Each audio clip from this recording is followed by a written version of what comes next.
உனக்கு எந்த டேட்டாவும் தெரியாது உனக்கு. ம் நீ வந்து கள்ள டிக்கெட் விற்கிறதே உன் கட்சிக்காரன் கொடுக்குற கணக்கு தான், உனக்கு தனிப்பட்ட முறையில் தெரியாது. உன் வீட்டில் உன் மனைவிக்கு பாதுகாப்பு இல்லைன்னு சொல்லி தான் உன்னை விட்டு அந்த புள்ள ஓடுனுச்சு. முதல்ல அதை புரிஞ்சிக்க. நீ பெண்களுக்கு பாதுகாப்பை பற்றி பேசாத. தமிழக வெற்றி கழகம் தலைவர் விஜய் அவர்கள் பற்றி சமீப காலமா ரொம்ப அநாகரிகமான முறையில் அவரோட பர்சனல் லைஃப் வந்து பேசிட்டு இருக்காங்க. அதுல யாருமே எதிர்பாராத விதமா கோவன் அவர்கள் வந்து பேசியிருக்காரு. அவர் ஒரு கம்யூனிஸ்டவாதிங்கிற மாதிரி அவர் சொல்றாரு.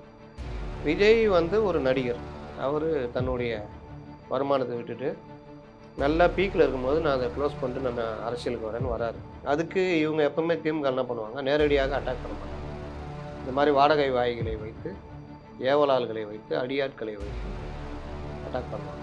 அதில் ஒரு அடியாள் வாடகை வாய் தான் மிஸ்டர் கோவன். நீ தனி விமானத்தில் போன, அந்த விமானத்தில் நீ இருந்த, இன்னொரு பொண்ணு இருந்துச்சு. அது யார் தெரியுமா? அதோட உட்பி. நான் சொல்றதுக்கு விரும்பல. அதை விட முக்கியமானது, துணைக்கு நீ கூட்டிட்டு போன ஒரு ஆளு, அவன் சங்கி.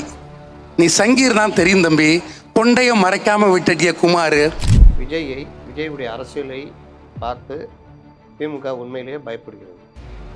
அப்போ விஜய் வந்து சிறுபான்மை மக்களிடம் நெருங்குகிறார் அப்படின்ற ஒரு பயம் இருக்குது. பர்சனல் வாழ்க்கை வேறு, பொது வாழ்க்கை வேறு.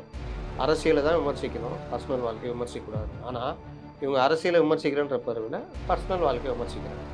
இப்போ இதே மாதிரி விஜய் ரசிகர் கிளம்புனா என்ன ஆகும்? இன்றைக்கி டாஸ்மார்க்கில் அவ்வளோ பிரச்சனை இருக்குது. டாஸ்மார்க்கு ரெய்டே நடந்து இடி 1000 கோடி ரூபா முறைகேடு நடக்குன்னு சொல்லி இன்னும் ரைடு கண்டினியூ ஆகுது.